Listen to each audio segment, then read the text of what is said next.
Joni, mazeni qil og'ayni. Joni aka. Joni aka. Shu yerdamidingiz?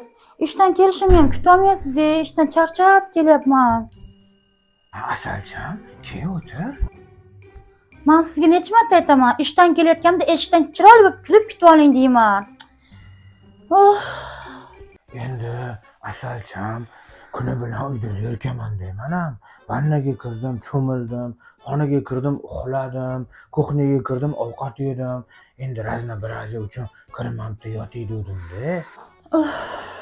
Joni aka, ish uy juda ham jonimga tegdi. Yuring bundoq ko'chaga chiqaylik-da, mashinada men sizni aylantirib, restoranlarga borib, ovqatlanib kelamiz. Bo'ladimi? Asalcham, o'zim tappa tayyor bo'lib, mana yenga olib bergan kiyimlaringni kiyib, bilgandek kutib o'tirdim.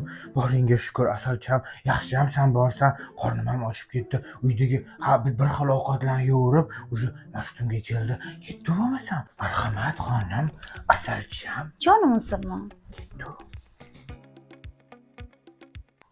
Joni aka, siz hayotimga kelganingizdan beri hayotim butunlay o'zgarib ketdi.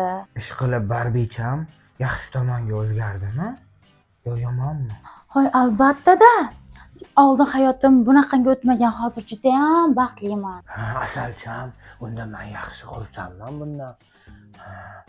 Endi bir xilda zerikarchilik bo'lib turadi. O'shanga nima deydi, qatligadir olib borsang, yanada yaxshi bo'ladi, baxtliroq bo'lamiz. Joni aka, siz bilan yashayotganimizga mana 2 oy bo'libdi. Endi nima deysiz bundan buyog'iga? Turmush quramizmi? To'y qilamizmi?